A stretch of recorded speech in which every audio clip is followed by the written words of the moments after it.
বিসমিল্লাহির রহমানির রহিম আলহামদুলিল্লাহি রাব্বিল আলামিন ওয়াসসালাতু ওয়াসসালামু আলা আশরাফিল আমবিয়া ওয়াল মুরসালিন নবিয়িনা মুহাম্মাদিন ওয়া আলা আলিহি ওয়া সাহবিহি আজমাইন। আমাদের আজকের আলোচনা হচ্ছে আত্মশুদ্ধি সম্পর্কে। আত্মশুদ্ধি আরবিতে একে বলা হয় তাজকিয়াতুন নফস। এই বিষয়ের আলোচনা মূলত গোটা শরীয়তের আলোচনা। আত্মশুদ্ধির আলোচনা যদি করতে হয় তাহলে গোটা শরীয়ত নিয়ে আলোচনা করতে হয়, কেননা শরীয়তের উদ্দেশ্য মানুষের আত্মশুদ্ধি, এটি শরীয়তের মূল উদ্দেশ্য এবং এটি সরাসরি আল কোরআনের মধ্যে আল্লাহ সুবহানাহু ওয়া তাআলা একাধিক জায়গায় উল্লেখ করেছেন। যেমন সূরা আল বাকারায় ইব্রাহিম এবং ইসমাঈল আলাইহিমুস সালাম তারা যখন কাবা নির্মাণ করছেন তখন দোয়া করছেন আল্লাহর কাছে, রব্বানা ওয়াবআথ ফীহিম রাসূলাম মিনহুম ইয়াতলু আলাইহিম আয়াতিকা ওয়া ইউআল্লিমুহুমুল কিতাবা ওয়াল হিকমা। এই উম্মতের জন্য দোয়া করছেন। ইব্রাহিম এবং ইসমাঈল আলাইহিমুস সালাম দোয়া করছেন যে হে আমাদের রব, তাদের কাছে আপনি তাদের মধ্য থেকে একজন রাসূল প্রেরণ করুন, একজন আরব বংশোদ্ভূত একজন ব্যক্তিকে তাদের মধ্যে রাসূল হিসেবে আপনি পাঠান। তার কাজ কি হবে? ইয়াতলু আলাইহিম আয়াতিকা ওয়া ইউআল্লিমুহুমুল কিতাবা ওয়াল হিকমা। তিনি তাদের কাছে আপনার আয়াতগুলো তেলাওয়াত করবেন। আল্লাহ তাআলার কিতাবের আয়াত তেলাওয়াত করা, এটা হচ্ছে নবীর প্রথম কাজ। ওয়া ইউআল্লিমুহুমুল কিতাবা ওয়াল হিকমা, এবং তাদেরকে কিতাব শিক্ষা দিবেন, আল কোরআন শিক্ষা দিবেন এবং হিকমত শিক্ষা দিবেন। যে হিকমতের ব্যাখ্যায় বলা যায় হিকমত হচ্ছে সুন্নাহ, কোন মুফাসসির বলেছেন এটা সুন্নাহ, এবং এর আরেকটা ব্যাখ্যা হতে পারে শরীয়তের বিধান, আহকামুশ শারঈয়া, শরীয়তের বিধান। তাহলে এগুলো হচ্ছে নবীওয়ালা কাজ। এই কথাটা আজকাল শোনা যায়, নবীওয়ালা কাজ। নবীওয়ালা কাজ বলতে বোঝানো হয় যে নবী যে কাজগুলো করেছেন সেগুলোকে অনেকে এটা নবীওয়ালা কাজ বলেন। আল কোরআন আমাদেরকে জানিয়ে দিচ্ছে যে নবীওয়ালা কাজ হচ্ছে, অর্থাৎ নবীর কাজ হচ্ছে এক নম্বর মানুষের কাছে কোরআন তিলাওয়াত করা, কিতাব তিলাওয়াত করে তাদেরকে শোনানো যে আল্লাহ সুবহানাহু ওয়া তাআলা তাদের প্রতি কি নাজিল করেছেন, সেই কোরআন আল কোরআন কিতাবের তিলাওয়াত করা এবং কিতাব শিক্ষা দেয়া। অর্থাৎ শুধু তিলাওয়াতের মধ্যে এই কাজটা সীমাবদ্ধ নয়, তিলাওয়াতের পরবর্তীতে আল কোরআনের অর্থ, ব্যাখ্যা, শিক্ষা এবং আল কোরআনের আমল, আল কোরআনের বাস্তবায়ন, এই সব কিছু তাদেরকে শেখাতে হবে কিতাব শিক্ষা দেওয়ার মাধ্যমে এবং হিকমা অর্থাৎ সুন্নাহ শিক্ষা দেওয়ার মাধ্যমে। কেননা সুন্নাহ হচ্ছে আল কোরআনের ব্যাখ্যা, আল কোরআনের বাস্তবায়ন। আল্লাহ তাআলা বলছেন আকিমুস সালাহ, সালাত কায়েম করো। সেই সালাত কিভাবে কায়েম করতে হবে সেটা দেখাচ্ছেন নবী মুহাম্মদ সাল্লাল্লাহু আলাইহি ওয়াসাল্লাম তার সুন্নাহর মাধ্যমে। হাজ কিভাবে করতে হবে, মুআমালাত লেনদেন কিভাবে করতে হবে, যে মূলনীতিগুলো আল কোরআনে আউটলাইন করা আছে সেগুলো আল্লাহ রাসূল সাল্লাল্লাহু আলাইহি ওয়াসাল্লাম তার সুন্নাহর মাধ্যমে বিশদভাবে ব্যাখ্যা করেছেন, যেন এর পরবর্তীতে এ নিয়ে আর কোনো সংশয়ের সুযোগ না থাকে। তাহলে এগুলো হচ্ছে নবীওয়ালা কাজ বা নবীর কাজ। কিতাব শিক্ষা দেয়া, সুন্নাত শিক্ষা দেয়া। সুন্নাত শিক্ষা দিতে গেলে অবশ্যই একজন ব্যক্তি, কেউ যদি এই কাজটা করতে চায়, নবীর এই কাজটা করতে চায়, তাহলে আমরা দেখতে পাচ্ছি যে এখানে তাকে কিতাব জানতে হবে, আল কোরআন জানতে হবে। শুধু তিলাওয়াত নয়, আল কোরআন তিলাওয়াত এবং আল কোরআনের অর্থ যতটুকু সে বলবে, আল কোরআন সম্পর্কে যতটুকু কথা সে বলবে তাকে জেনে বলতে হবে। আল কোরআনের অর্থ তাকে জানতে হবে, আল কোরআনের তাফসীর তাকে পড়তে হবে, তাকে সুন্নাহ সম্পর্কে জানতে হবে। সুন্নাহ হিসেবে যা কিছু প্রচলিত আছে তার মধ্যে কোনটা সহিহ কোনটা দুর্বল এ সম্পর্কে কিছু ধারণা ছাড়া একজন ব্যক্তি নবীওয়ালা কাজ কখনো করতে পারবে না। নবীর কাজ সে করতে পারবে না যদি না তার এই সংক্রান্ত প্রয়োজনীয় জ্ঞান থাকে। এর অর্থ এই নয় যে অনেক বড় আলেম ছাড়া কেউ দাওয়াতি কাজ করতে পারবে না, তা না। কিন্তু যতটুকু আপনি পৌঁছাবেন মানুষের কাছে, এটা আমাদের সবার কাজ, এটা আমাদের সবার কাজ অবশ্যই। কিন্তু একটা বিষয় খেয়াল রাখতে হবে, যতটুকু আমি কনভে করব তার মধ্যে কিছু শর্ত আছে। তার মধ্যে প্রথম দুটি শর্তই হচ্ছে সিনসিয়ারিটি থাকা, এক নম্বর যে আল্লাহর জন্য এই কাজটা করা, এবং দুই নম্বর শর্ত হচ্ছে জ্ঞান। কুল হাযিহি সাবিলি আদউ ইলাল্লাহি আলা বাসীরাতিন, বলুন হে নবী এটি আমার পথ, আদউ ইলাল্লাহ, আমি আল্লাহর দিকে ডাকি, ইখলাস, আল্লাহর দিকে ডাকি। আমি এই কাজটা আল্লাহর জন্য, এটা আল্লাহর দিকে ডাকা, অন্য কোনো দলের দিকে নয়, অন্য কোনো মতের দিকে নয়, কোনো ফিরকার দিকে নয়, আল্লাহর দিকে আমি ডাকি। আদউ ইলাল্লাহ আলা বাসীরাতিন, কিসের ভিত্তিতে? জ্ঞানের ভিত্তিতে। কন্ডিশন, এগুলো হচ্ছে দাওয়াতের মূল নীতি। আদউ ইলাল্লাহ হবে আল্লাহর দিকে আমি ডাকবো, কিসের ভিত্তিতে? এক নম্বর শর্ত হচ্ছে জ্ঞান। আপনাকে জানতে হবে আপনি যা বলছেন তা কি সঠিক না ভুল। একজন মানুষ তার হাওয়া থেকে তার মনে হলো একটা বিষয় হারাম, সে বলে দিল এটা হারাম, কারো মনে হলো এটা মনে হয় হালাল জায়েজ, তাহলে বলে দিল জায়েজ। কেউ বলে দিল, অনেক সময় শোনা যায় যে এভাবে করলে নামাজই হবে না, নামাজ নষ্ট হয়ে যাবে। এটা মসজিদে শুনবেন, এক মুসল্লি আরেক মুসল্লিকে বকা দিচ্ছে যে আপনি এই কাজ করলে নামাজই নষ্ট হয়ে যাবে। এই যে কথাটা সে বলল, সে কি জানে আসলে যে এই কাজ করলে নামাজ নষ্ট হয় কিনা? সাধারণ মানুষের কাছে ঠিক যেভাবে সে নামাজ পড়তে শিখেছে, এর বাইরে কোনো কিছু হলেই তার ফতোয়া হচ্ছে, সাধারণ মানুষের ফতোয়া হচ্ছে নামাজ নষ্ট হয়ে যাবে, নামাজ হবে না। কিন্তু এই কথাটা বলার জন্য জ্ঞানের প্রয়োজন, কারণ এটা হুকমুন শারঈ, এটা শরীয়তের বিধান। আপনি একজন নামাজকে বাতিল করার অধিকার আল্লাহ তাআলা আপনাকে আমাকে দেননি, কোরআন এবং হাদিসে বলতে হবে। যাই হোক, তাহলে এগুলো হচ্ছে নবীর কাজ। ইব্রাহিম এবং ইসমাঈল আলাইহিস সালাম দোয়া করছেন, রব্বানা ওয়াবআথ ফীহিম রাসূলাম মিনহুম ইয়াতলু আলাইহিম আয়াতিকা ওয়া ইউআল্লিমুহুমুল কিতাবা ওয়াল হিকমা।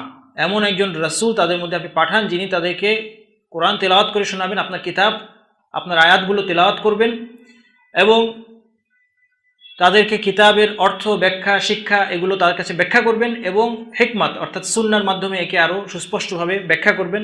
এরকম একজন রাসূল পাঠান। কি উদ্দেশ্যে? এই সব কিছু করার উদ্দেশ্য কি? ওয়ায়ুযাক্কিহিম, এখানে তাজকিয়া শব্দটি এসেছে, যার অর্থ হচ্ছে তাদেরকে পরিচ্ছন্ন করবেন। নবীর কাজ হচ্ছে মানুষকে পরিচ্ছন্ন করা, আত্মশুদ্ধি। এটাই হচ্ছে আত্মশুদ্ধি, তাজকিয়াতুন নফস। এই একই রকম আয়াত আল কোরআনে অন্তত পক্ষে 4টি জায়গায় এসেছে। সূরা আল বাকারায় 2বার এসেছে। এখানে হচ্ছে পরোক্ষে আর প্রত্যক্ষভাবে এসেছে পরবর্তীতে, কামা আরসালনা ফীকুম। পরবর্তী আয়াতে আল্লাহ তাআলা সরাসরি সম্বোধন করছেন এই উম্মতকে, আল্লাহ তাআলা সম্বোধন করছেন কামা আরসালনা ফীকুম রাসূলাম মিনকুম, তোমাদের মধ্য থেকে যেমনিভাবে আমি তোমাদের প্রতি একজন রাসূল পাঠিয়েছি, ইয়াতলু আলাইকুম আয়াতিনা, যিনি তোমাদের কাছে আমার আয়াতগুলো তেলাওয়াত করেন, ওয়ায়ুযাক্কিকুম, এবং তোমাদেরকে পরিচ্ছন্ন করেন, ওয়ায়ুআল্লিমুহুমুল কিতাব ওয়াল হিকমা, এবং তোমাদের কিতাব এবং হিকমা শিক্ষা দেন। একই রকম আয়াত। এর শুরু শেষে একটি অতিরিক্ত কথা আছে, ওয়ায়ুআল্লিমুকুম মা লাম তাকুনু তা'লামুন। এটা আল্লাহ পাকের অনুগ্রহ যে তিনি তোমাদেরকে শিক্ষা দেন এমন কিছু যা তোমাদের জানা ছিল না, তোমরা অন্ধকারের মধ্যে ছিলে। এটা আল্লাহ পাকের সবচেয়ে বড় নিয়ামত। আমাদের জীবনে আল্লাহ তাআলার সবচেয়ে বড় নিয়ামত কি হতে পারে? হেদায়েত। যে আমরা অজ্ঞতার অন্ধকারে ছিলাম, আল্লাহ সুবহানাহু ওয়া তাআলা এই নবী পাঠানোর মাধ্যমে আমাদেরকে অজ্ঞতার অন্ধকার থেকে আমাদেরকে ঈমানের আলোতে, ইসলামের আলোতে আল্লাহ তাআলা বের করেছেন। এটা আল্লাহ তাআলার সবচেয়ে বড় নিয়ামত। এখানে আল্লাহ তাআলা স্মরণ করেছেন, ওয়ায়ুআল্লিমুকুম মা লাম তাকুনু তা'লামুন। এমনকি আল্লাহ তাআলা তার নবীকেও বলছেন, মা কুনতা তাদরি মাল কিতাবু ওয়াল ঈমান। স্বয়ং নবীকেই আল্লাহ তাআলা বলছেন, তুমি জানতে না যে কিতাব কি, ঈমান কি, এগুলো তোমার জানা ছিল না। এমনিভাবে সূরা আলে ইমরানেও অনুরূপ আয়াত এসেছে, সূরা আল জুমুয়াতেও এসেছে। এই আয়াতগুলো থেকে আমরা বুঝতে পারি যে শরীয়তের মূল উদ্দেশ্য হচ্ছে আত্মশুদ্ধি। এই জন্য আত্মশুদ্ধি আলোচনা করতে হবে, গোটা শরীয়ত নিয়ে আলোচনা করতে হবে। শরীয়তের মধ্যে কি আছে? যা কিছু আছে, আকীদা হোক, ইবাদত হোক, আখলাক হোক, মুআমালাত হোক, এই সব কিছুর মাধ্যমে মূল উদ্দেশ্য হচ্ছে মানুষকে পরিচ্ছন্ন করা। শরীয়ত এসেছে মানুষের আকীদাকে বিশুদ্ধ করতে, মানুষের ইবাদতকে পরিশুদ্ধ করতে, মানুষের মুআমালাত, লেনদেন, আখলাক, কথা, কাজ, প্রতিটি কথা এবং প্রতিটি কাজ এবং প্রতিটি চিন্তা পবিত্র, পরিচ্ছন্ন হবে। এটা হচ্ছে শরীয়তের উদ্দেশ্য। গোটা শরীয়তের উদ্দেশ্য এটি। আপনি যে কোনো একটা ইবাদতের কথা বলেন, আপনি যে কোনো একটা আমলের কথা বলেন, যে কোনো একটা আখলাকের কথা বলেন, দেখবেন সেখানে মানুষকে পরিচ্ছন্ন করা হচ্ছে মূল উদ্দেশ্য, নিজেকে এবং অপরকে। তাহলে আত্মশুদ্ধির আলোচনা করতে গেলে তো গোটা শরীয়ত নিয়ে আলোচনা করতে হয়, কিন্তু আমাদের এই আলোচনায় টপিকের নাম আত্মশুদ্ধি হলেও আমরা ফোকাস করব একটি বিশেষ দিকে, যা হচ্ছে আত্মশুদ্ধির মধ্যে। কারণ নফস শব্দটা যখন আসে, নফস বলতে কি বোঝায়? নফস হচ্ছে দেহ এবং আত্মা, সবটা মিলেই হচ্ছে নফস। নফস, তাজকিয়াতুন নফস, আত্মশুদ্ধি, এর মধ্যে নফস শব্দের মধ্যে দেহ, আত্মা সবই চলে আসে। আমরা ফোকাস করব একটি বিষয়, তা হচ্ছে কলব, অন্তর।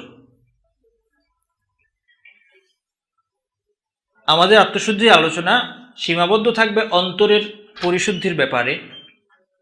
তার কারণ হচ্ছে এই যে অন্তরের পরিশুদ্ধির সাথে অঙ্গ প্রত্যঙ্গের পরিশুদ্ধির একটি সরাসরি সম্পর্ক বা তালাজুম আছে, যার অর্থ হচ্ছে এই, যদি অন্তর পরিশুদ্ধ হয় তাহলে অবশ্যই অন্যান্য অঙ্গ প্রত্যঙ্গ পরিশুদ্ধ এবং পরিচ্ছন্ন হবে, অর্থাৎ আমল পরিশুদ্ধ হবে। অঙ্গ প্রত্যঙ্গের পরিশুদ্ধি বলতে এখানে আমরা ময়লা থেকে পরিষ্কার হওয়া বোঝাচ্ছি না, আমরা বোঝাচ্ছি আমল পরিশুদ্ধ হওয়া, বিশুদ্ধ হওয়া, আল্লাহর পছন্দ অনুযায়ী হওয়া। এই হচ্ছে পরিশুদ্ধির অর্থ। যদি অন্তর পরিশুদ্ধ হয়, অঙ্গ প্রত্যঙ্গ পরিশুদ্ধ হবে, অর্থাৎ মানুষের সমস্ত আমল ঠিক হবে, ইবাদত ঠিক হবে, মুআমালাত ঠিক হবে, আখলাক ঠিক হবে। আর যদি অন্তর পরিশুদ্ধ না হয় তাহলে সব কিছু বিগড়ে যাবে। এই জন্য আল্লাহ রাসূল বলেছেন, ইন্না আলা ইন্না ফিল জাসাদি মুদগা ইযা সালাহা সালাহাল জাসাদু কুল্লু ওয়া ইযা ফাসাদাত ফাসাদাল জাসাদু কুল্লু, যে দেহে একটি মাংসপিণ্ড আছে, দেহের মধ্যে, মানুষের দেহে একটি মাংসপিণ্ড আছে যাকে মুদগা বলা হয়েছে হাদিসে। মুদগা বলতে বোঝায় মূলত এর ক্ষুদ্রতার দিকে ইঙ্গিত দেওয়া হচ্ছে মুদগা শব্দের দ্বারা। অনেক অঙ্গের তুলনায় এটা অপেক্ষাকৃত ছোট। মানুষের যে হার্ট আছে, কল্ব, সেটা খুব ছোট। যদি সেই অন্তর সংশোধিত হয় তাহলে জাসাদ, গোটা দেহ সংশোধিত হবে। যদি এই অন্তরের মধ্যে ফাসাদ আসে, এই দুটো আরবি শব্দ সালাহ এবং ফাসাদ, অনুবাদ করা কষ্ট। সালাহ হচ্ছে কোনো কিছু ঠিক হওয়া, এটাকে সালাহ বলে। এটি আপনি যে কোনো কিছুর মধ্যে প্রয়োগ করতে পারেন। সালাহ শব্দটি একটা যন্ত্রের ক্ষেত্রেও প্রয়োগ করতে পারেন। যার যে কাজ করার কথা সেটা ঠিকভাবে করা, এটাই হচ্ছে সালাহ। এবং ফাসাদ হচ্ছে নষ্ট হয়ে যাওয়া, পচে যাওয়া। ফাসাদ ঠিকভাবে কাজ না করা, এটা হচ্ছে ফাসাদ। আল্লাহ রাসূল বলছেন যে এই অন্তর যদি সালেহ হয় তাহলে গোটা দেহ সালেহ হবে, অর্থাৎ মানুষের অন্যান্য আমল ঠিক হবে। আর অন্তর যদি ফাসেদ হয়ে যায়, সবকিছু ফাসেদ হবে। কারো অন্তর যদি পরিশুদ্ধ হয়, সে হারামের দিকে তাকাবে না, কখনোই সম্ভব নয়। একজন ব্যক্তি যদি হারাম দেখে, হারাম শোনে, তার হাত দিয়ে সে হারাম কাজ করে, কারো অর্থ আত্মসাৎ করে, অথবা কাউকে আঘাত করে, যা কিছু নিষেধ, সে যদি জুলুম করে, তার জিহ্বা দিয়ে অন্যকে আঘাত করে, তারপর সে দাবি করে যে আমার অন্তর বিশুদ্ধ, তাহলে এই দাবিটা মিথ্যা দাবি। যদি অন্তর বিশুদ্ধ হতো, পরিশুদ্ধ হতো, তাহলে এই সমস্ত কাজ পরিশুদ্ধ হতো। এই জন্য অন্তরের বিশুদ্ধতা, অঙ্গ প্রত্যঙ্গের বিশুদ্ধতার নিশ্চয়তা, অন্তরের সংশোধন অঙ্গ প্রত্যঙ্গের সংশোধনের নিশ্চয়তা দেয়, কিন্তু এর বিপরীতটা সত্য নয়। অঙ্গ প্রত্যঙ্গের কাজগুলো বাহ্যিকভাবে সঠিক হলেই অন্তর, আমার আপনার অন্তর যে সুস্থ, এমন কোনো কথা নেই। এর সবচেয়ে বড় উদাহরণ হচ্ছে মুনাফিক নামক এক প্রকার লোক, যাদের কথা আল কোরআনেও বলা হয়েছে। তারা ইসলামের দাবি করে, এমনকি মুসলিমদের সাথে সালাতও আদায় করে, কিন্তু আল্লাহ তাআলা বলছেন ফি কুলুবিহিম মারাদ, তাদের অন্তরে রোগ আছে, ফাযাদাহুমুল্লাহু মারাদা, এবং আল্লাহ তাদের রোগ বাড়িয়ে দিয়েছেন। এবং আর অন্যান্য আয়াতে মুনাফিকদের কথা বলা হয়েছে। তাদের বাহ্যিক আচার আচরণ আপাত দৃষ্টিতে সঠিক মনে হলেও তাদের অন্তরে সমস্যা রয়ে গিয়েছে। এই জন্য অন্তরের দিকে লক্ষ্য করা খুব গুরুত্বপূর্ণ। বিশেষভাবে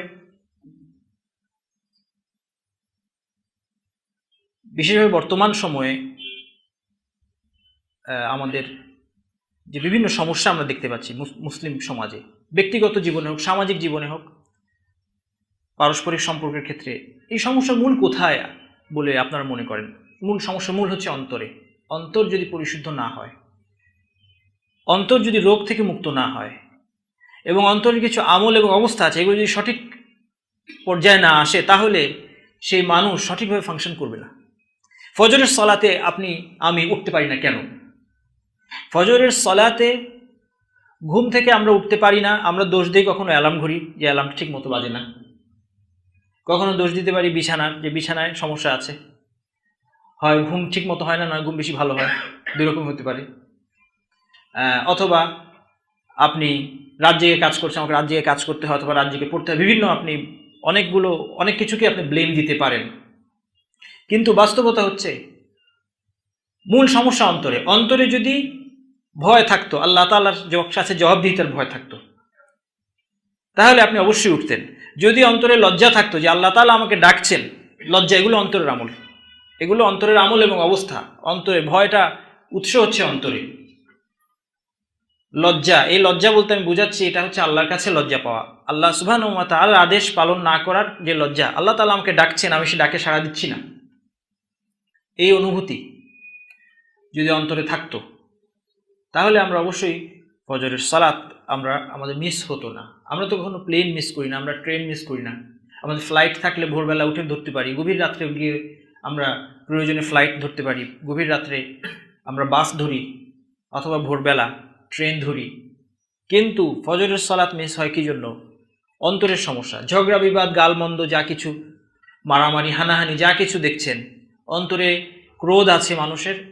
এই ক্রোধ যখন নিয়ন্ত্রণের বাইরে চলে যায়, অথবা অহংকার, অথবা ঈর্ষা, অথবা ধৈর্যের অভাব, তাহলে অন্তরের দুই রকম কোয়ালিটির কথা আপনারা ইতিমধ্যেই পাচ্ছেন। যে এর মধ্যে আপনারা দেখতে পাচ্ছেন যে অন্তরের দুই রকম কোয়ালিটি, নেগেটিভ কোয়ালিটি এবং পজিটিভ কোয়ালিটি।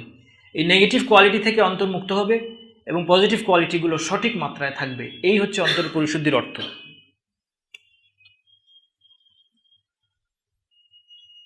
তেমনি ঈর্ষা, আরও অনেকগুলো অন্তরের সমস্যা আছে। ঈর্ষা একটা বড় সমস্যা।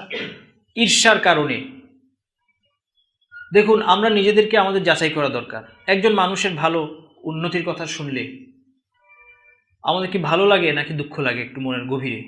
মুখে যত যাই বলি, কারো অনেক উন্নতি হয়েছে ব্যবসায়, অথবা কেউ বড় চাকরি পেয়েছে, রেজাল্ট ভালো করেছে, বিদেশে লেখাপড়ার সুযোগ পেয়েছে, যেগুলোকে মানুষ নেয়ামত মনে করে। মানুষ সবগুলোই নেয়ামত হবে সবসময় এমন কোনো কথা নেই, কিন্তু আমি এখন বলছি যেটাকে মানুষ মনে করে যে এটা কত বড় সুযোগ। একজন আমেরিকার সিটিজেনশিপ পেয়ে গেল একজন লোক, ধরা যাক, অথবা কোনো অবিশ্বাসীতে কোনো দেশের সিটিজেনশিপ পেয়ে গেল, বেশিরভাগ মানুষ বলবে যে বড় সৌভাগ্য। যদিও ইসলামের আলোকে সেটা কতটুকু তার জন্য ভালো হয়েছে সেটা দেখতে হবে, কিন্তু যেগুলোকে মানুষ মনে করে যে এগুলো হচ্ছে অনেক বড় অনুগ্রহ আল্লাহ তাআলার, অথবা এগুলো আমাদের জন্য সাফল্য, এই ঘটনাগুলো যখন আমরা শুনি আমাদের মনে কেমন লাগে? আসলে কি খুব ভালো লাগে? আসলেই যতটা হাসি তাকে আমরা দেই, তাকে যেভাবে কংগ্রেচুলেট করি, সেভাবে কি মনের মধ্যে আমাদের আনন্দ হয়? যদি না হয় তাহলে অন্তরে সমস্যা আছে, অবশ্যই অবশ্যই সমস্যা আছে। আল্লাহ রাসূল বলেছেন, লা ইউমিনু আহাদুকুম হাত্তা ইউহিব্বা লিআখিহি মা ইউহিব্বু লিনাফসিহি মা ইউহিব্বু লিনাফসিহি। তোমাদের কেউ ততক্ষণ পরিপূর্ণ ঈমানদার হবে না যতক্ষণ না তার ভাইয়ের জন্য সে তাই ভালোবাসে যা সে নিজের জন্য ভালোবাসে। আসলে কতটুকু এই বৈশিষ্ট্য আমাদের মধ্যে আছে? কেউ আমার ভুল ধরিয়ে দিলে আমার রাগ হয় না কখনোই। কেউ এসে আমাকে বললো, ভাই আপনি কথাটা ভুল বলেছেন, মন থেকে তাকে কি আপনি থ্যাঙ্কস দেন? জাযাকাল্লাহু খাইরান, আমার ভুল ধরিয়ে দেওয়ার জন্য অনেক শুকরিয়া, আপনি আমার অনেক উপকার করলেন। আপনাকে কেউ প্রশংসা করলে কি আপনি রাগ করেন? কেউ আপনার সামনে আপনি প্রশংসা করছে, আপনার কি আসলে রাগ হয় তার উপর যে সে প্রশংসা করে আমার ইখলাস নষ্ট করে দিচ্ছে? আপনার তেলাওয়াত কত সুন্দর, কেউ বললো আপনাকে, আপনি কত সুন্দর তেলাওয়াত করেন, মাশাআল্লাহ। তো সেটা শুনলে আমাদের কখনো সবসময় রাগ হতেই হবে এমন না, কিন্তু কিছুটা অস্বস্তি হওয়ার কথা যে আমার প্রশংসা করার মাধ্যমে এই প্রশংসা যদি আমার মধ্যে যদি কোনো রিয়ার জন্ম দেয়, অথবা পরবর্তীতে তেলাওয়াত করতে গিয়ে যদি লোকে শুনলো কি না সেই চিন্তা চলে আসে, এই জন্য দুশ্চিন্তা হওয়ার কথা। এর বিপরীতে কেউ আমাকে নসিহত করলে তাকে ভালো লাগার কথা। মানুষ সাধারণত কি হয়, মানুষ নসিহতকারীকে অপছন্দ করে আর প্রশংসাকারীকে ভালোবাসে। বুদ্ধিমান মানুষ প্রশংসাকারীকে অপছন্দ করে, নসিহতকারীকে ভালোবাসে। আমরা সাধারণত নসিহতকারীদেরকে আমাদের আশেপাশে রাখতে চাই না। এই জন্য আমরা অনেক সময় দেখা যায় যে কোনো এক ব্যক্তি, কোনো একজন আলেমের লেকচার শুনতে চাই না, কারণ লেকচারে কঠিন কঠিন কথা বলে উনি তো সব কিছু হারাম করে দিবে, অথবা শুধু আমাদের দোষ ধরবে। তো এই জন্য ওনার লেকচারে আমরা গেলাম না। যার লেকচারে গেলে অন্যের দোষগুলো বেশি শোনা যায়। যে মানুষ সমাজে কত বেদাত, শিরক, কুফর, এগুলো আলোচনা মানুষ খুব পছন্দ করে শুনতে। সে মনে করে এটা আমাকে বলা হচ্ছে না, সমাজে এগুলো আছে, এই আলোচনাটা পছন্দ করে। কিন্তু তার মধ্যে যে সমস্যাগুলো আছে সেগুলো আলোচনা করলে পছন্দ করে না। এগুলো আমাদের অন্তরের সবই অন্তরের যে অবস্থা থাকার কথা সেটা প্রপার না, এর লক্ষণ এগুলো। যাই হোক, মূল কথা হচ্ছে যেটা বলছিলাম যে ঈর্ষা আরেকটা বিষয়, এটা ওগুলো ইনশাল্লাহ সামনে আলোচনা করব। এর মধ্যে একটা কথা বলে নেওয়া ভালো মাঝখান দিয়ে, যে আজকের আলোচনা মূলত আজকে শেষ করার উদ্দেশ্য না। আত্মশুদ্ধি বিষয়টি এত গুরুত্বপূর্ণ যেটা আমি আসলে ভাষায় আপনাদেরকে বোঝাতে পারবো না। আমি আত্মশুদ্ধি নিয়ে পড়াশোনা করতে গিয়ে নিজের ক্ষেত্রেও এর গুরুত্ব উপলব্ধি করছি এবং সবার ক্ষেত্রেই এর গুরুত্ব আছে বলে মনে করছি, কিন্তু আমার ভয় হচ্ছে যে আপনাদেরকে এর গুরুত্ব আমি বোঝাতে পারবো না।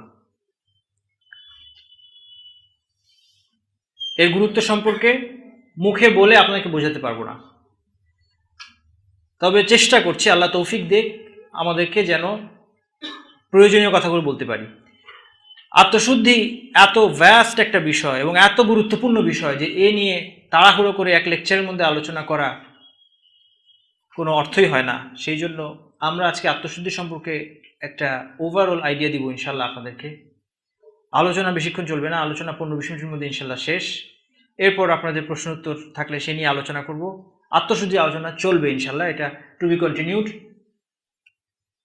এবং আজকে শুধু ধারণা দেয়া যে এর মধ্যে কত কিছু শেখার আছে আমাদের। ঈর্ষার কথা বলছিলাম। ঈর্ষা শুধু জাগতিক বিষয় হয় না, আজকে মুসলিম সমাজে আরো একটা ঈর্ষা আমরা দেখতে পাচ্ছি, সেটা হচ্ছে রিলিজিয়াস ঈর্ষা। এই রিলিজিয়াস ক্ষেত্রে ঈর্ষা হচ্ছে যে একজন মানুষের মধ্যে যদি ঈর্ষা এবং অহংকার এর দুটোর মিশ্রণ হতে পারে, ঈর্ষা অহংকার কাছাকাছি এই অর্থে যে এই দুটো অনেক সময় পাশাপাশি থাকে একজন মানুষের মধ্যে। ইবলিসের প্রথম যে অপরাধ ছিল এর মধ্যে ওই দুটা ছিল, ঈর্ষা এবং অহংকার।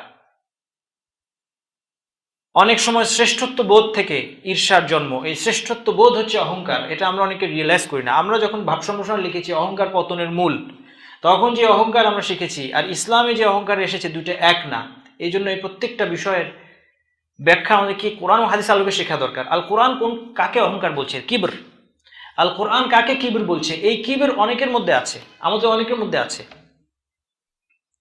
এবং এটা অত্যন্ত মারাত্মক একটা ব্যাধি, আল্লাহর কাছে অত্যন্ত অপছন্দনীয়। এই কিবর থেকে আমরা মুক্ত না হয়ে শুধু যদি নামাজের সুন্নাত ঠিক করা নিয়ে ব্যস্ত থাকি, যে হাত আগে না হাঁটু আগে, এই বিষয়ে যত প্রশ্ন শোনা যায় যে সেজদার সময় কি হাত আগে রাখবো না হাঁটু আগে রাখবো, এই একই পরিমাণ প্রশ্ন আপনি কিবর সম্পর্কে শুনবেন না, হাসাদ সম্পর্কে শুনবেন না, ঈর্ষা অথবা অন্তরের অন্যান্য রোগ সম্পর্কে শুনবেন না। কেননা এই বিষয়টা আজকে আমাদের চর্চার অভাব, আত্মশুদ্ধির আলোচনা কম, এদিকে হয়তো বা মানুষের আগ্রহ কম। সালাতকে সুন্দর করার ব্যাপারে হাত আগে রাখবো না হাঁটু আগে, যেটা খুব বড় কোনো বিষয় না, এবং বড় বড় আলেমদের মধ্যে মতভেদ আছে, এবং যে কোনো একটা করলে আপনি আল্লাহ সুবহানাহু ওয়া তাআলার কাছে পার তো অবশ্যই পাবেন, এমনকি আপনি নির্ভরযোগ্য আলেমকে অনুসরণ করলে সুন্নাত আদায়ের সওয়াবও পেয়ে যাবেন ইনশাআল্লাহ। এটা নিয়ে এত দুশ্চিন্তার কোনো কারণ নেই, সেই নিয়ে আমাদের দুশ্চিন্তার শেষ নেই। তো যে কথা বলছিলাম যে ঈর্ষা, এই জন্য আপনি দেখবেন আজকে ঈর্ষা, দায়ীদের মধ্যে ঈর্ষা। আপনি যখন দেখেন যে এই যে ইসলামী বিভিন্ন সংস্থা বা বিভিন্ন দলের মধ্যে যে পরস্পর যে একটা অসহিষ্ণুতা এবং বিদ্বেষ কাজ করে, অনেক ক্ষেত্রে এক দল আরেক দলের ভালো দেখতে পারে না, এটা কিভাবে সম্ভব? ঈর্ষার কারণে। ঈর্ষার কারণে আজকে যদি একজন দায়ী একটা আলোচনা রাখে এবং সেখানে অনেক লোক যায়, আরেকজন দায়ীর মনের মধ্যে কষ্ট হয়। আজকে যদি আমরা এখানে আলোচনা করছি, এখন যদি শোনা যায় আমাদের এক ভাই ঢাকা শহর অন্য কোথাও আশেপাশে কোথাও আলোচনা করছেন, সেখানে অনেক লোক, আমাদের এই মজলিসে 3 গুণ লোক চলে গিয়েছে সেখানে, তাহলে দেখা যাবে আমাদের মনের মধ্যে একটু কষ্ট হচ্ছে যে কেন উনি একই টাইমে প্রোগ্রাম করতে গেল, কেন উনার ওখানে লোক বেশি গেল, আমার এখানে লোক কম আসলো। মনের মধ্যে এই যে অস্বস্তি,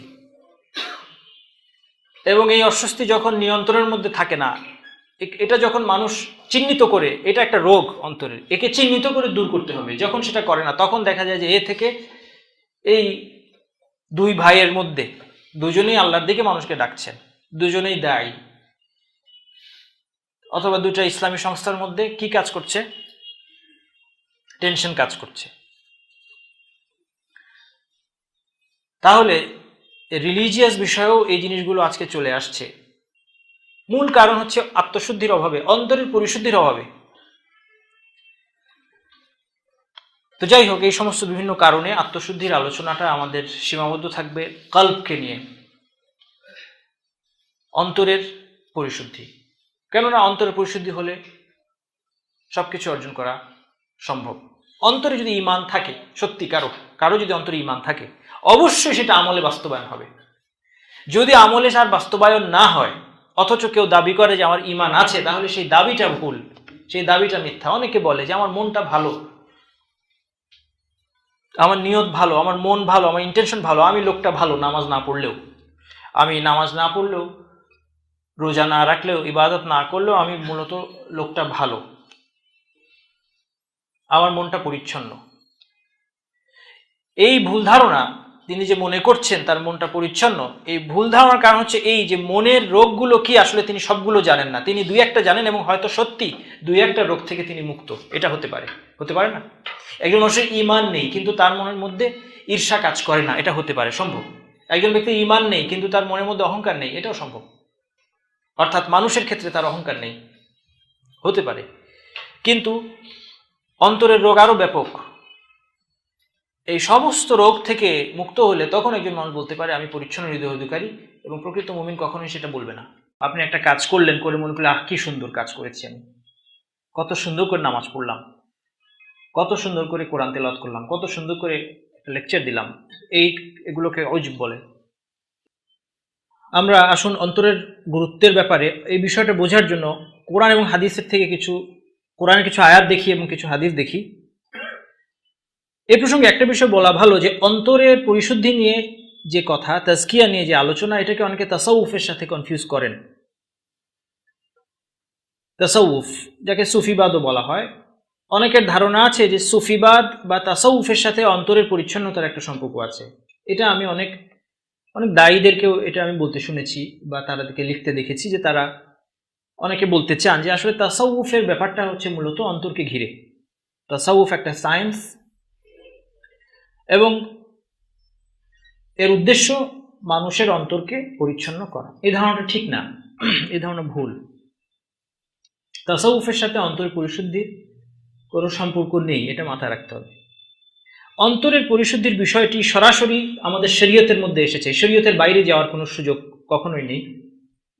কোরআন এবং হাদিস এ কথা বললে অতিরঞ্জন হবে না। কোরআন এবং হাদিস পুরোটাই মানুষের অন্তরকে পরিশুদ্ধ করার জন্য এসেছে এবং মানুষের সাফল্যের মূলেই রয়েছে অন্তরের পরিশুদ্ধি। অতএব এটি সরাসরি কোরআন এবং হাদিসের বিষয়, শরীয়তের বিষয়। এর বিপরীতে তাসাউফ বা সুফিবাদ নামক যেই কনসেপ্ট অথবা যে সাবজেক্টটা আছে,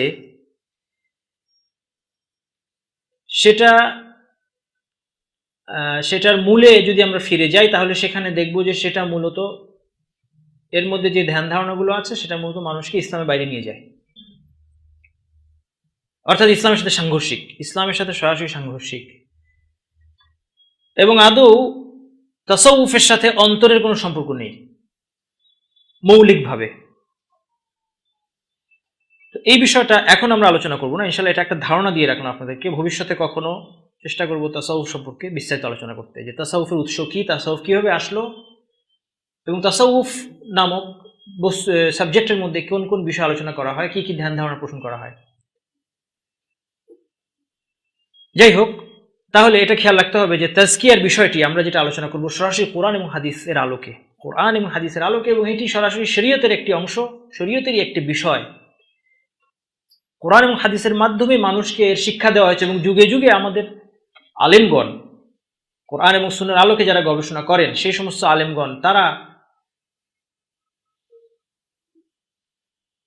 এই সম্পর্কে চমৎকার সব কথা লিখে গিয়েছেন, সেগুলো আমাদের যথেষ্ট। তাসাউফের সাথে কনফিউজ করার দরকার নেই। আসুন আল কোরআনে দেখি, আল্লাহ তাআলা আল কোরআনে ইব্রাহিম আলাইহিস সালাম তার জাতিকে একটি ভাষণ দিলেন। সেই ভাষণে তিনি বলছেন, ক্বালা আফারাআইতুম মা কুনতুম তা'বুদুন আনতুম ওয়া আবাউকুমুল আকদামুন ফাইন্নাহুম আদুউল লি ইল্লা রাব্বিল আলামিন। ইব্রাহিম আলাইহিস সালাম তার জাতিকে বলছেন যে তোমরা কি লক্ষ্য করেছো যে মিথ্যা মাবুদগুলোর ইবাদত তোমরা করছো, তোমরা এবং তোমাদের পূর্বপুরুষেরা যুগে যুগে করে এসেছো, এসব মিথ্যা মাবুদের তোমরা উপাসনা করছো। ফাইন্নাহুম আদুউল লি, এগুলো আমার শত্রু, ইল্লা রাব্বিল আলামিন, এক্সেপশন হচ্ছে রব্বুল আলামিন, আল্লাহ ছাড়া সকল মাবুদ এরা আমার শত্রু। আল্লাযী খালাকানি ফাহুয়া ইয়াহদিন, এখন তিনি আল্লাহর পরিচয় তুলে ধরছেন, রব্বুল আলামিন কে এবং কেন তিনি সমস্ত ইবাদতের যোগ্য তা তুলে ধরছেন। আল্লাযী খালাকানি ফাহুয়া ইয়াহদিন, যিনি আমাকে সৃষ্টি করেছেন এবং তিনি আমাকে হেদায়েত দিয়েছেন। ওয়াল্লাযী হুয়া ইউতঈমুনি ওয়া ইয়াসকিন, যিনি আমাকে খাদ্য দেন এবং পান করান। ওয়া ইযা মারিদতু ফাহুয়া ইয়াশফিন, যখন আমি অসুস্থ হয়ে পড়ি তিনি আমাকে সুস্থ করেন। ওয়াল্লাযী ইউমীতুনি সুম্মা ইউহয়িন, যিনি আমাকে মৃত্যু দান করবেন এবং পুনরায় জীবিত করবেন। ওয়াল্লাযী আতমাউ আন ইয়াগফিরা লি খাতীআতি ইয়াউমিদ্দিন, যার কাছে আমি আশা করি কিয়ামতের দিন বিচার দিবসে আমার গুনাহ তিনি ক্ষমা করে দিবেন। দেখুন সুবহানাল্লাহ, ইব্রাহিম আলাইহিস সালাম সর্বশ্রেষ্ঠ দ্বিতীয় ব্যক্তি, মুহাম্মদ সাল্লাল্লাহু আলাইহি ওয়াসাল্লামের পর সর্বশ্রেষ্ঠ মানুষ ইব্রাহিম আলাইহিস সালাম, দুই খলিলের একজন, খলিল দুইজন, খলিলুল্লাহ বলতে সাধারণভাবে আমরা অনেকে জানি যে একমাত্র ইব্রাহিম হচ্ছেন খলিলুল্লাহ, না, নবী মুহাম্মদ সাল্লাল্লাহু আলাইহি ওয়াসাল্লাম এবং ইব্রাহিম আলাইহিস সালাম তারা দুজনেই হচ্ছেন আল্লাহর খলিল। ইব্রাহিম আলাইহিস সালামের খুল্লা হচ্ছে ভালোবাসার সর্বোচ্চ স্তর, খুল্লা হচ্ছে ভালোবাসার সর্বোচ্চ পর্যায়, সবচেয়ে ভালোবাসার পাত্র, সবচেয়ে প্রিয় পাত্রকে খলিল বলে। ইব্রাহিম আলাইহিস সালাম যে আল্লাহর খলিল, এটা আমাদের আকীদার অংশ, এবং আল্লাহ তাআলা এটা আল কোরআনে ঘোষণা দিয়েছেন, ওয়াত্তাখাযাল্লাহু ইব্রাহিমা খলিলা, আল্লাহ তাআলা ইব্রাহিমকে খলিল হিসেবে গ্রহণ করেছেন। হাদিসে মুহাম্মদ সাল্লাল্লাহু আলাইহি ওয়াসাল্লাম জানিয়েছেন, ইন্নাল্লাহা ইত্তাখাযানি খলিলান কামা ইত্তাখাযা ইব্রাহিমা খলিলান, আও কামা ক্বাল আলাইহিস সালাতু ওয়াসসালাম, যে আল্লাহ তাআলা যেমনিভাবে ইব্রাহিমকে খলিল হিসেবে গ্রহণ করেছেন, আমাকেও তিনি খলিল হিসেবে গ্রহণ করেছেন। এই জন্য আল্লাহ রাসূল সাল্লাল্লাহু আলাইহি ওয়াসাল্লাম সম্পর্কে যদি বলা হয় যে তিনি হচ্ছেন হাবিবুল্লাহ, আল ইব্রাহিম হচ্ছে খলিলুল্লাহ, তাহলে এটা তার মর্যাদাকে কিছুটা কমানো হয়। যদিও তিনি হাবিব কথাটাও ঠিক, যদি তাকে বলেন যে তিনি হচ্ছে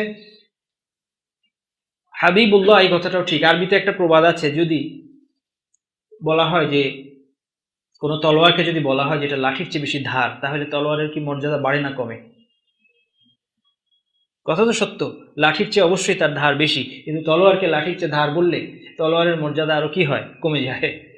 তাহলে এখানে যখন মুহাম্মদ সাল্লাল্লাহু আলাইহি ওয়াসাল্লামকে হাবিব বলা হচ্ছে, তখন তার মর্যাদা কমে যাচ্ছে। এই জন্য যে ভালোবাসার একটা অংশ সকল মুমিনের আছে, আল্লাহ তাআলার ভালোবাসার একটা অংশ সকল মুমিনের জন্য আছে। আল্লাহ তাআলা মুমিনদেরকে ভালোবাসেন, মুত্তাকিদের ভালোবাসেন, আল্লাহু ইউহিব্বুস সাবিরিন, ধৈর্যশীলদেরকে ভালোবাসেন, বিভিন্ন বৈশিষ্ট্যের অধিকারী লোকদেরকে আল্লাহ সুবহানাহু ওয়া তাআলা ভালোবাসেন। কিন্তু মুহাম্মদ সাল্লাল্লাহু আলাইহি ওয়াসাল্লামের জন্য তার ভালোবাসা স্পেশাল, ইব্রাহিম আলাইহিস সালামের জন্য তার ভালোবাসা তেমনি স্পেশাল। তারা দুজন হচ্ছেন আল্লাহর খলিল। এই ব্যক্তি বলছেন যে আমি আশা করি আইয়াগফির আলী খাতিয়াতি ইয়াউমাদ্দিন, প্রতিদান দিবসে আমি আশা করি সেই রব্বুল আলামিন আল্লাহ আমার গুনাহকে ক্ষমা করবেন। এরপর দেখুন তার বিনয় এবং অন্তরের পরিশুদ্ধতা উদাহরণ, রব্বি হাবলি হুকমান ওয়া আলহিকনি বিসসালিহিন। ইব্রাহিম দোয়া করছেন যে আমাকে হুকুম দান করেন, অর্থাৎ আমাকে জ্ঞান দান করেন, ওয়া আলহিকনি বিসসালিহিন, আমাকে সালিহিনদের মধ্যে ঢুকিয়ে দিন। ইব্রাহিম আলাইহিস সালাম নবী হয়ে দোয়া করছেন যে আমাকে সৎকর্মশীলদের সাথে ঢুকিয়ে, আমাকে সৎকর্মশীলদের সাথে আমাকে আপনি জান্নাতে প্রবেশ করান। বিনয়।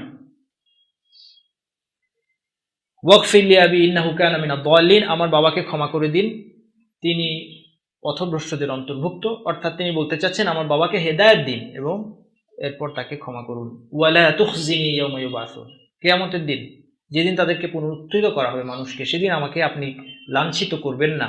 ইয়াউমা লা ইয়ানফাউ মালুন ওয়ালা বানুন, যেদিন সম্পদ অথবা সন্তান সন্ততি কোনো কাজে আসবে না, ইল্লা মান আতাল্লাহা বিকলবিন সালিম। এই আয়াতটা আমাদের মূল উদ্দেশ্য। শুধুমাত্র উপকৃত হবে, নাজাত পাবে সেই দিন সেই ব্যক্তি যে সুস্থ অন্তর নিয়ে আসবে। বিকলবিন সালিম, সালিম অর্থ সুস্থ, রোগমুক্ত, শিরক, নিফাক, কুফর এবং অন্তরের অন্যান্য যে সমস্ত কুপ্রবৃত্তি এবং আখলাকের দোষ থেকে মুক্ত কলব নিয়ে যে আসবে। সালিম শব্দটার গঠন এমন যার দ্বারা সুস্থতার স্থায়িত্ব বোঝায়। সালিম এবং সালিম দুইয়ের মধ্যে পার্থক্য আছে, কাদির এবং কাদিরের মধ্যে পার্থক্য আছে। কাদির হচ্ছে কোনো একটা নির্দিষ্ট বিষয়ে ক্ষমতাবান, কাদির যার ক্ষমতা স্থায়ী, তেমনি সালিম যার সুস্থতা, রোগমুক্তি, সুস্থতা যার অন্তরের স্থায়ী বৈশিষ্ট্যে পরিণত হয়েছে, যাকে কোনো কলুষতা আর স্পর্শ করতে পারে না, সেই পরিচ্ছন্ন অন্তর নিয়ে যে আসবে একমাত্র সে নাজাত পাবে। ইল্লা মান আতাল্লাহা বিকলবিন সালিম। এ প্রসঙ্গে বলা যায় আল কোরআনে কলব শব্দটি, শুধু কলব শব্দটি অন্তত 130 বারেরও বেশি এসেছে, শুধু কলব শব্দটি। আমরা আসলে কোরআনের অনেক আয়াত তেলাওয়াত করি কিন্তু এগুলো খেয়াল করি না কোথায় কলবের কথা বলা আছে। এখানেই পার্থক্য ধরা পড়ে আল কোরআনের সাধারণ পাঠকারী এবং মুতাদাব্বিরের মধ্যে। তাদাব্বুর যে করে, আল কোরআন নিয়ে চিন্তা ভাবনা, ফালা ইয়াতাদাব্বারুনা আল কোরআন আম আলা কুলুবিন আকফালুহা। আল্লাহ তাআলা বলছেন যে এটা অন্তরে তালা লেগে যাওয়ার লক্ষণ, আল কোরআন নিয়ে চিন্তা ভাবনা না করা। আল কোরআন নিয়ে চিন্তা ভাবনা না করা, যারা করে না তারা যেন তাদের অন্তর যেন তালাবদ্ধ। তাদাব্বুর এটিও কিন্তু কলবেরই একটি আমল, যা থাকা উচিত আমাদের মধ্যে। আজকে আমাদের মধ্যে আছে আল কোরআনের তাদাব্বুর। আপনি আমি যে আয়াতগুলো পড়ছি, একই আয়াতগুলো আলেমরা পড়ছেন, মুফাসসিররা অথবা মহান ব্যক্তিরা সেগুলো পড়ছেন এবং সেখান থেকে এমন সব ফায়দা বের করছেন যেটা আমাদের জানা ছিল না।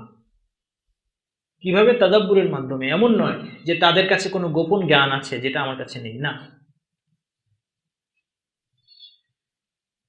তাহলে যে কথা বলছিলাম যে কলবের কথা আল কোরআনে 130 বারেরও বেশি এসেছে, বহু হাদিসে। শুধু সিহাসিত্তা যাকে বলে, সিহাসিত্তা বললে অনেকে বুঝে 6টা হাদিসের বই, যেই অনেকে মনে করে যে এই সবগুলো এর মধ্যে সব হাদিসে সহি, তা অর্থটা ঠিক তা নয়। এই জন্য আরবিতে বলা হয় আল কুতুবুস সিত্তা, 6টি বই। অর্থাৎ এই 6টি বই খুব ফেমাস, এবং এই নামকরণের একটা ব্যাকগ্রাউন্ড আছে, যাক সেদিকে যাচ্ছি না আমি।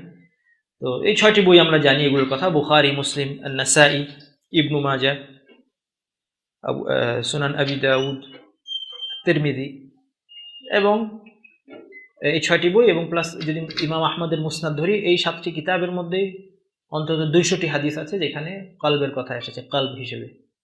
এছাড়া শুধু কলব তো একটি শব্দ, কলব শব্দ ছাড়াও আরো বিভিন্ন শব্দ এসেছে, শুধু এর পরিসংখ্যানটা আমরা দিলাম। এছাড়া বিভিন্ন শব্দ আছে লুব, ইন্না ফি খালকিস সামাওয়াতি ওয়াল আরদি ওয়া ইখতিলাফিল লাইলি ওয়ান নাহারি লাআয়াতিন লিউলিল আলবাব।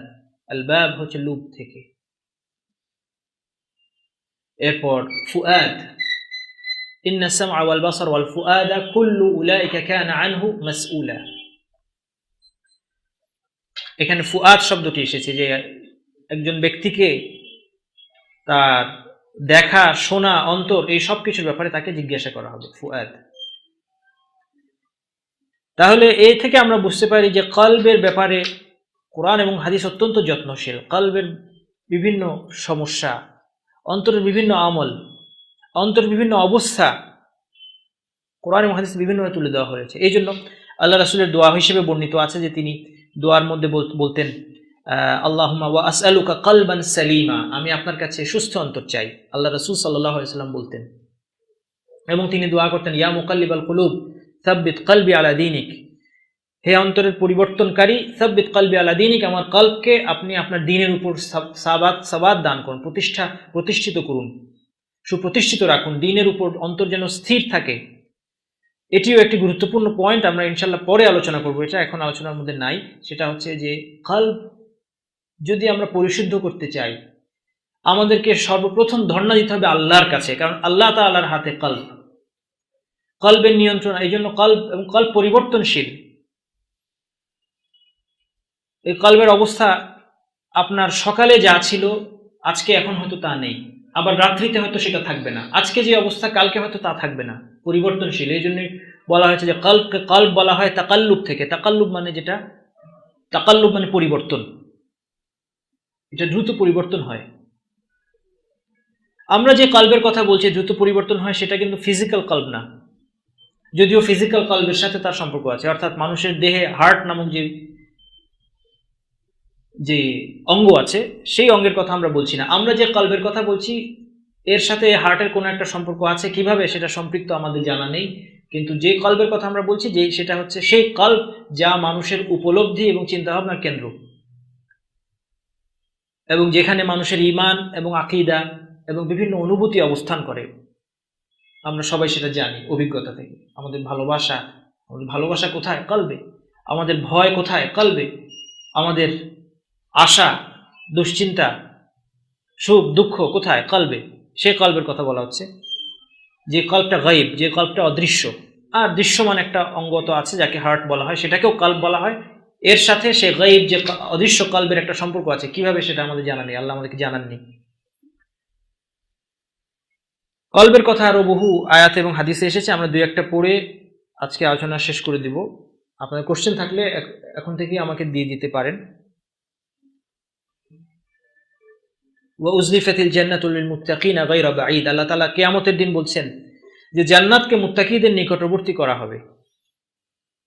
এটা কিয়ামতের দিন মুত্তাকিদের আনন্দকে আল্লাহ তাআলা বৃদ্ধি করবেন। জান্নাতে প্রবেশ করানোর পূর্বে জান্নাতকে তাদের কাছে নিয়ে আসা হবে, যেন তারা দেখতে পারে যে এই জান্নাতে তারা প্রবেশ করতে যাচ্ছে।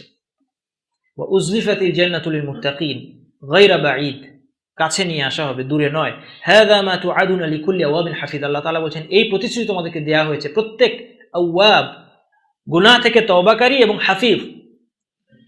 আল্লাহ তাআলার হুদুদ, আল্লাহর সীমারেখা, আদেশ সংরক্ষণকারী প্রত্যেক ব্যক্তিকে এই প্রতিশ্রুতি দেয়া হচ্ছে, মান খাশিয়া রহমান বিল গায়ব, যে না দেখে রহমানের প্রতি, রহমানকে ভয় করেছে, আল্লাহকে ভয় করেছে, ওয়া জাআ বিকলবিন মুনিব, এবং আল্লাহর কাছে কি নিয়ে এসেছে, মুনিব, তওবাকারী একটা অন্তর, যে অন্তর আল্লাহর কাছে গুনাহ থেকে তওবা করেছে, অনুতপ্ত অন্তর নিয়ে যে হাজির হয়েছে দুনিয়ার বুকে বিদায় নেওয়ার সময়। এই জন্য আমাদেরকে অনুতপ্ত অবস্থায় বিদায় নিতে হবে। আমাদের কলবের কি অবস্থা? আমরা কি অনুতপ্ত, নাকি আমরা আমাদের আমলের ব্যাপারে খুশি, আমরা আনন্দিত যে অনেক ভালো ভালো কাজ করেছি, 5 ওয়াক্ত নামাজ, আজকে 5 ওয়াক্ত নামাজ জামাতের সাথে পড়ে ফেলেছি, অনেক আমল হয়ে গিয়েছে, অনেক কোরআন তেলাওয়াত করেছি? না, আমাদের সবসময় অনুতপ্ত থাকা উচিত। এই জন্য এটা বলে শেষ করবো ইনশাল্লাহ। ওমর রাদিয়াল্লাহু আনহুর যখন তিনি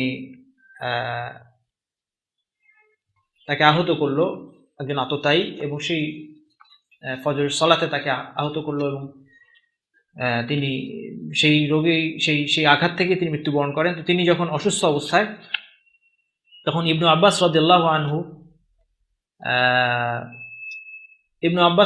তাকে সান্ত্বনা দিচ্ছেন যে আপনি দুশ্চিন্তা করেন না, এবং তার প্রশংসা করছেন যে আপনি নবী মুহাম্মদ সাল্লাল্লাহু আলাইহি ওয়াসাল্লাম আপনার উপর সন্তুষ্ট অবস্থায় চলে গিয়েছেন, তিনি সন্তুষ্ট ছিলেন, আবু বকর আপনার উপর সন্তুষ্ট ছিলেন, এগুলো বলে তাকে সান্ত্বনা দিচ্ছেন। তখন তিনি যে কথাটি তাকে বললেন, তিনি বললেন যে ওয়াল্লাহি লাউ আন্না লি তিলাআ আল আরদি যাহাবান লাফতাদাইতু বিহি মিন আযাবিল্লাহি আযজা ওয়া জাল্লা ক্বাবলা আন আরাহ।